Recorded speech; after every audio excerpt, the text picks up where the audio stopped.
আসসালামু আলাইকুম বন্ধুরা। আজকে আবার আমরা আসলাম মোল্লা মোহাম্মদ জমিউদ্দিন ভাইয়ের কাছে।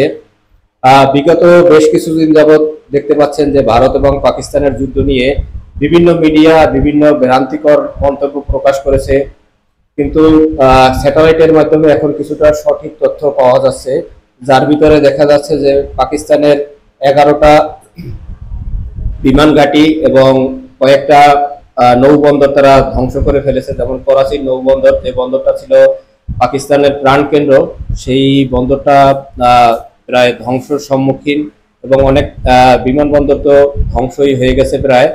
সেই সম্পর্কে মোল্লা মোহাম্মদ জমিউদ্দিন ভাই কিছু মতামত ব্যক্ত করবে।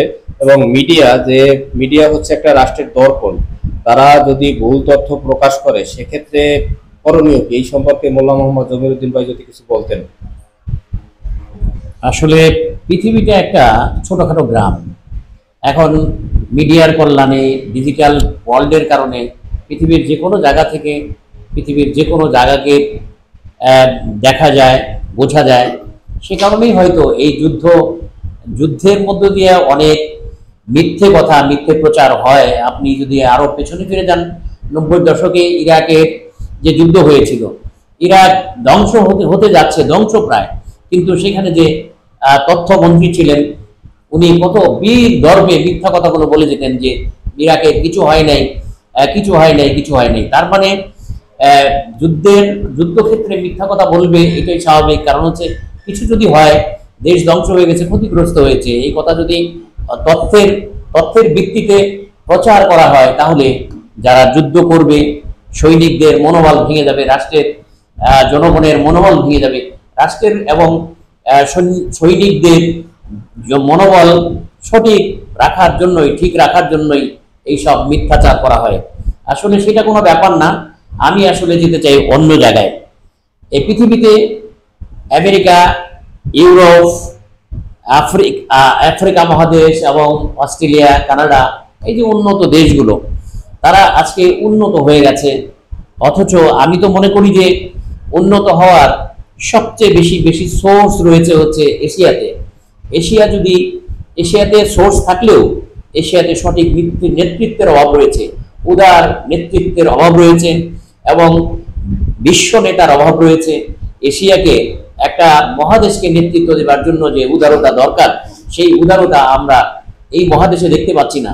অন্যদিকে এইখানে যেহেতু বিপুল সম্ভাবনা রয়েছে এত জনগোষ্ঠীর এশিয়া মহাদেশকে এখানে নিয়ন্ত্রণ নেবার মতো যারা মুরব্বী রয়েছেন, যারা আগ্রাসী ভাব নিয়ে যারা বসে থাকেন যে এখানে ঘাঁটি করবে, এই এশিয়াকে কন্ট্রোল করবে, সেই শক্তি তো রয়েছে। ইসরায়েল রয়েছে, আমেরিকা রয়েছে, তাদের তো প্রতি মুহূর্তের চিন্তা চেতনা থাকে একজনের সাথে আর একজনের একটা যুদ্ধ বিগ্রহ লাগিয়ে দিয়ে তারা ফায়দা লুটবে।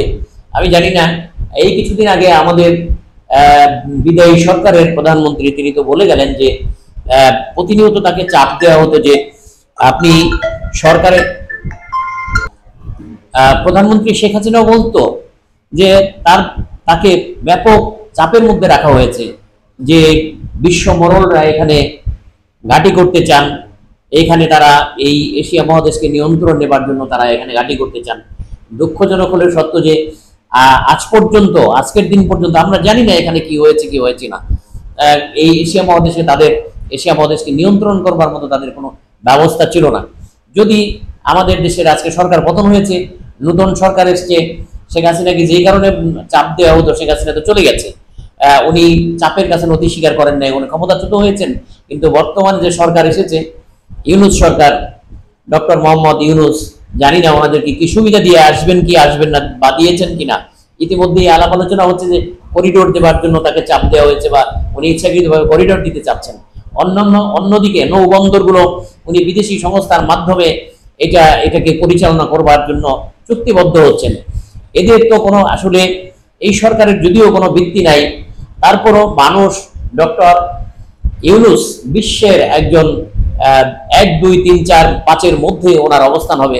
এত বড় একটা, এত জনসম্পৃক্ত, এত মানুষ, সেই মানুষটাকে হয়তো এদেশের মানুষ মেনে নিচ্ছে। আমি জানি না কতক্ষণ মেনে নিবে। উনি যদি ওনার মাধ্যমে যদি দেশের কোনো ক্ষতি হয়, তাহলে নিশ্চয়ই ওনাকে জবাবদিহির আওতায় আনবে। এদেশের মানুষ, এটা বাংলাদেশের মানুষ আসলে কোনো পরোয়া করে না। তো সেই ক্ষেত্রে বলতে চাই যে উনি যদি দেশের ওনার মাধ্যমে দেশের ক্ষতি হয়, মানুষ এখন সেন্ট মার্টিন যেতে পারে না। আগে কোনো সেন্ট মার্টিনকে চিকিৎসার নামে, সেন্ট মার্টিনকে পরিচর্যার নামে 9 মাসের ছুটি দিয়ে দেওয়া হয়। হ্যাঁ, বন্দরগুলোকে এটা করা হচ্ছে, ওটা করা হচ্ছে। যদি এই অবস্থা অব্যাহত থাকে তাহলে এই দেশের মানুষ এক সময় সচেতন হয়ে যাবে, তাদেরকে টেনে হিসেবে নামাবে। এটা আমার তো ধারণা। কোনো সরকারি স্বৈরাচারী আচরণ করে এই দেশে বেশি দিন টিকে থাকে নেই, তাদেরকে টেনে হিসেবে মানুষ নামিয়ে দিয়েছে। তা আমি মনে করি যে উনি যদি দেশের কোনো অপকার করেন তাহলে ওনারও পালাবার কোনো জায়গা থাকবে না। তো এটা গেল একটা। তো যেটা বলছিলাম যে এশিয়া মহাদেশে কোনো ওই লেভেলের কোনো নেতা নাই যে এশিয়া মহাদেশকে ওরকম উচ্চতায় নিয়ে যেতে পারে। অন্যদিকে সেটা না করে যারা বড় বড় দু তিনটে দেশ রয়েছে, পারমাণবিক অস্ত্রধর দেশ, তারা কি করে, এক দেশকে আরেক দেশের কিছু অংশ দখল করে নেবার পায় তারা অলওয়েজ করতেই থাকে। আমি তো মনে করি সেটা না করে এই যে এত 150 কোটি জনগণের দেশ হচ্ছে ইন্ডিয়া, এবং অনুরূপ জনসংখ্যার দেশ হচ্ছে চীন, আমাদের দেশেও এত জনবহুল, এত জনঘনত্বের দেশ আমরা বাংলাদেশ, এত ছোট্ট দেশ। তো এই সমস্ত মানুষ যদি, জনগণ যদি শক্তির আধার হয়ে থাকে, মানুষ যদি শক্তির উৎস হয়ে থাকে, এত জনসম্পৃক্ত এশিয়া মহাদেশ, এখানে যেহেতু এত সম্ভাবনা, সেগুলোকে অপারেট করার মতো লিডারশিপ দরকার।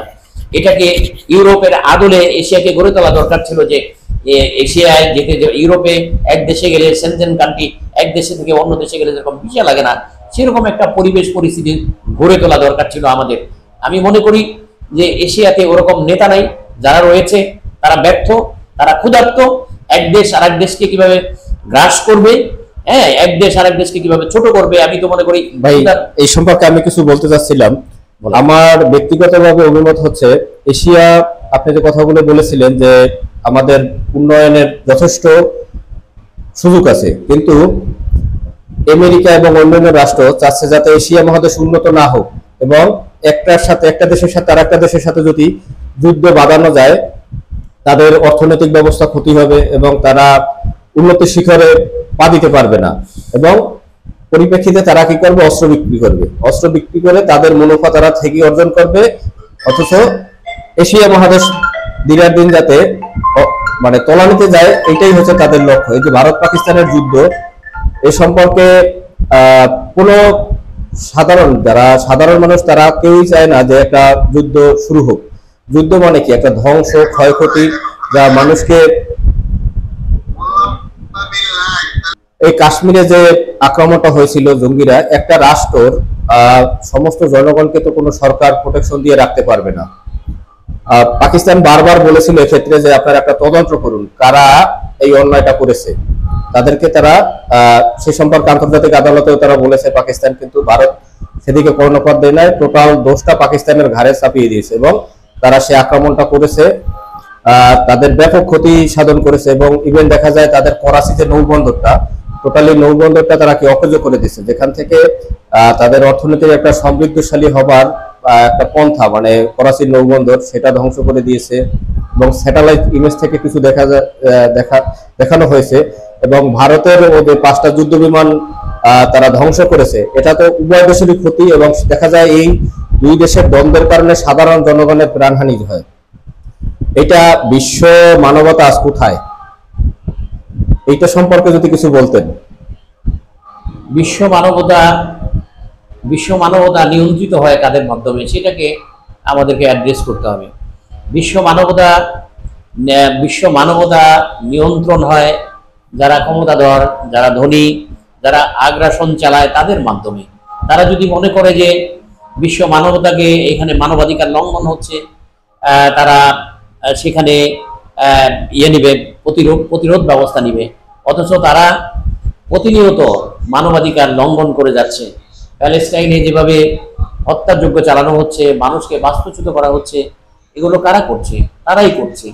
অন্যদিকে আমি যেটা বলছি যে এশিয়ার মানুষ, আমরা গরিব, তারা অনেক গরিব মানুষের একটু লোভ থাকবে স্বাভাবিক। এখানে কিছু তাদেরই তৈরি